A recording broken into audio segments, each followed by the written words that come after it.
Di sini saya akan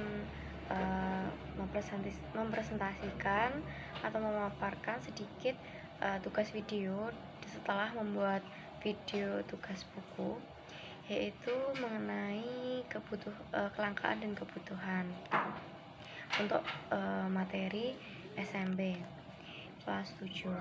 Nah, di sini saya berkelompok dengan teman saya, Violia Zalila, dan saya sendiri dengan Erika Lutfi Anidiasari.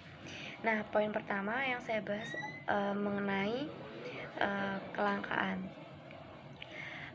Yang pertama yaitu manusia sebagai makhluk sosial, juga dikenal sebagai makhluk ekonomi atau Homo economicus. Nah, maksudnya sebagai makhluk ekonomi, manusia memiliki keinginan yang tidak terbatas. Nah, manusia tidak akan pernah habis keinginannya tuh tetap kurang masih ingin terus kayak gitu.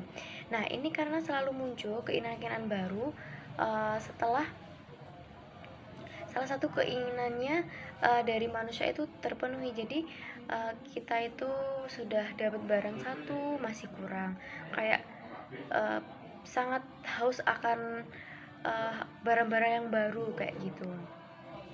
Nah, kebutuhan manusia yang tidak terbatas ini menyebabkan masalah ekonomi atau kelangkaan.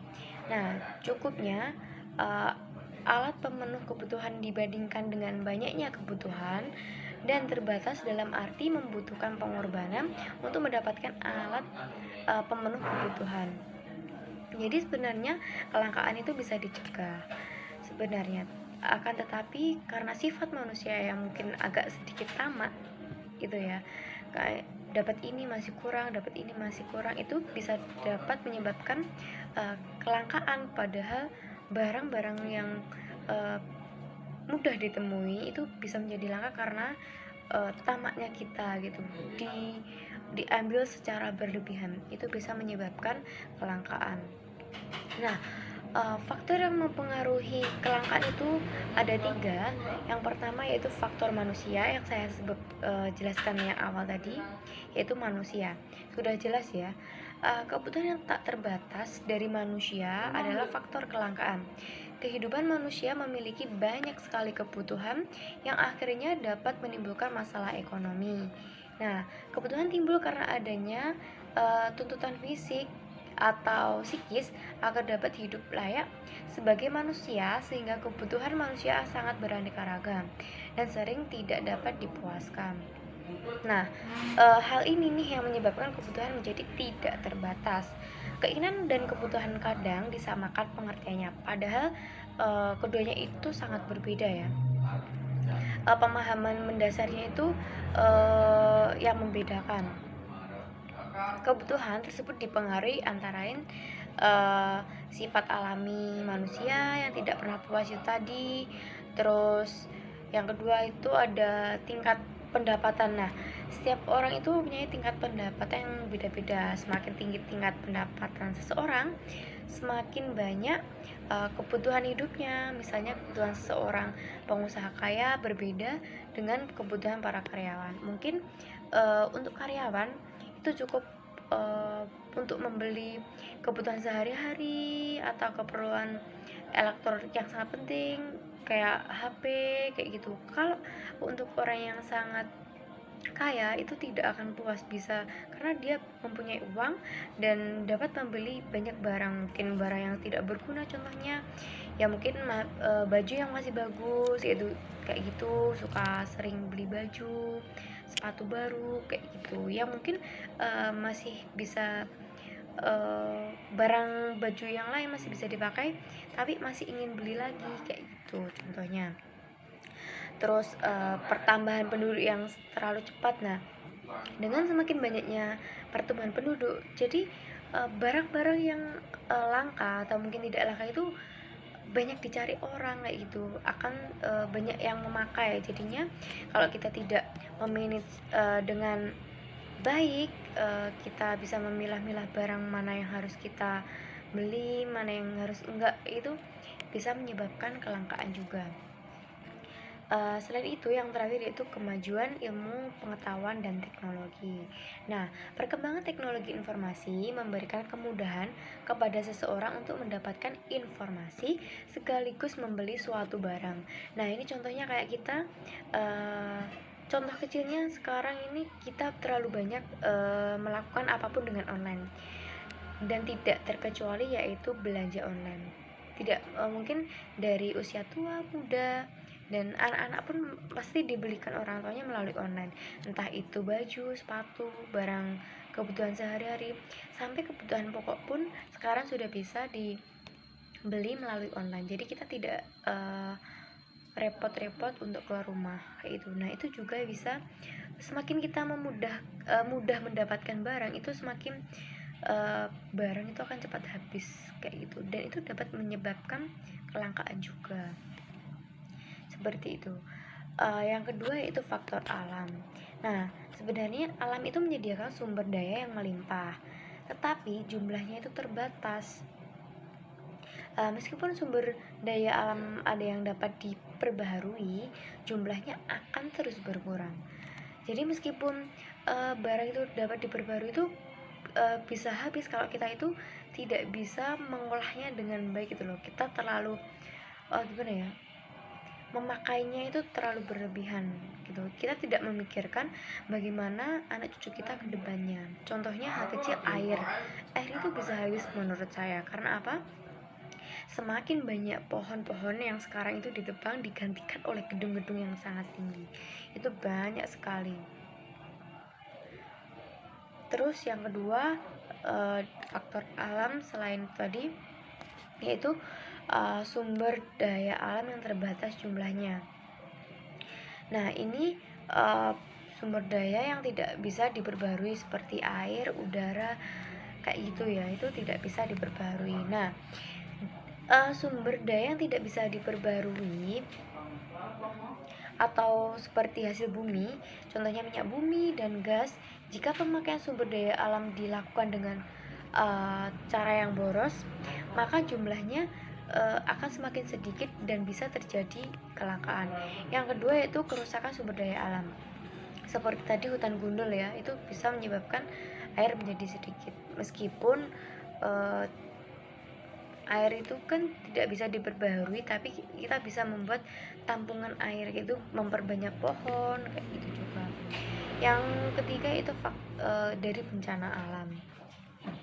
Semakin terbatasnya sumber daya alam dan semakin banyaknya permintaan barang, maka akan terjadi kesenjangan antara keduanya yang dapat menimbulkan kelangkaan. Nah, bagaimana cara mengatasi kelangkaan? Yaitu caranya mengatasi kelangkaan yaitu dengan cara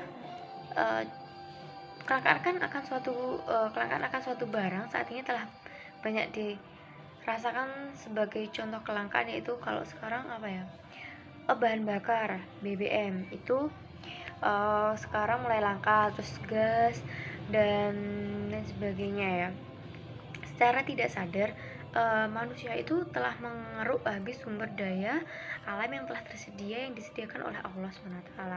Nah, sumber daya alam yang ada di bumi untuk diperjualbelikan itu ya bisa habis juga, hingga sumber daya alam yang tidak dapat diperbarui menjadi semakin sedikit atau bahkan habis, sehingga menimbulkan kelangkaan di masyarakat. Contohnya untuk cara-cara mengatasi kelangkaan, contohnya itu menyusun skala prioritas. Selain itu berdasarkan sifat kepentingan, terus juga berdasarkan cara penghasilannya bagaimana, terus bijaksana. Yang paling penting yaitu bijaksana dalam memanfaatkan sumber daya alam. Memanage sumber daya alam itu juga penting. Kita tidak boleh egois, kita juga harus memanfaatkan cucu kita ke depannya nanti juga. Selain itu melakukan eksploitasi sumber daya baru. Eksplorasi, bukan eksploitasi. Kalau eksploitasi itu mengambil barang-barang secara berlebihan. Yang selanjutnya yaitu memanfaatkan kemajuan teknologi. memanfaatkan barang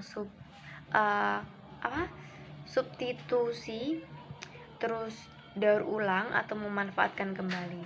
Nah, itu tadi mengenai sedikit kelangkaan. Materi selanjutnya yaitu kebutuhan yang akan dilanjutkan atau dipaparkan oleh teman saya, Violia. Kebutuhan manusia adalah hal-hal yang diperlukan oleh manusia untuk bertahan hidup, juga hal-hal yang diinginkan manusia untuk memenuhi kepuasan jasmani dan rohaninya. Kebutuhan hidup merupakan pemenuhan yang diperlukan agar manusia merasa nyaman dan sejahtera. Adapun hal-hal yang mempengaruhi kebutuhan manusia, yang pertama kondisi alam, yang kedua agama dan kepercayaan yang dianut, yang ketiga prosesi atau pekerjaan, dan sebagainya. Di sini saya akan menjelaskan tiga hal, yaitu kondisi alam. Kondisi alam yaitu manusia akan berusaha untuk memenuhi kebutuhan sesuai dengan kondisi di mana ia tinggal. Yang kedua, agama dan kepercayaan yang dianut adalah ajaran agama yang satu akan berbeda dengan ajaran agama lainnya, termasuk tata cara peribadatannya, sehingga kebutuhan yang harus dipenuhi tiap penganut agama akan berbeda. Yang ketiga, prosesi atau pekerjaan. Pekerjaan atau profesi yang dimiliki seseorang juga akan mempengaruhi kebutuhan yang harus ia penuhi. Kebutuhan seseorang dengan profesi atau pekerjaan yang satu akan berbeda dengan yang lainnya. Dan masih banyak lagi bisa dilihat di bagian buku saya yang sebelumnya. Jenis kebutuhan manusia terbagi menjadi 5, yaitu kebutuhan menurut subjek yang terdiri dari kebutuhan individu dan kebutuhan kolektif atau kelompok. Yang kedua, kebutuhan menurut sifatnya, ada kebutuhan jasmani dan rohani. Yang ketiga, kebutuhan menurut intensitas kegunaan, ada primer, sekunder, dan tersier. Ada juga yang keempat, kebutuhan menurut waktu pemenuhan. Yang pertama, kebutuhan sekarang, kebutuhan masa depan. Yang ketiga, yang tidak tertentu waktunya atau kebutuhan yang tidak terduga. Ada satu lagi yaitu kebutuhan sepanjang waktu. Yang kelima yaitu alat pemenuhan kebutuhan. Yang pertama, berdasarkan kelangkaannya, itu ada barang ekonomi, yang kedua barang bebas, yang ketiga barang ilit atau jumlah yang berlebihan, contohnya api yang kebakaran. Yang B, berdasarkan fungsi hubungan pemakaian dengan barang lain. Yang pertama barang komplementer, yang kedua barang substitusi, dan yang C, berdasarkan tujuan penggunaannya. Yang pertama barang konsumsi, yang ketiga barang produksi, dan yang D, berdasarkan kesiapan penggunaan atau proses pembuatannya. Satu, barang mentah, yang kedua barang setengah jadi, yang E yaitu berdasarkan kegunaan untuk jaminan kredit. Yang pertama barang bergerak, yang kedua barang yang tidak bergerak. Sekian dari saya. Sekiranya ada salah atau kurang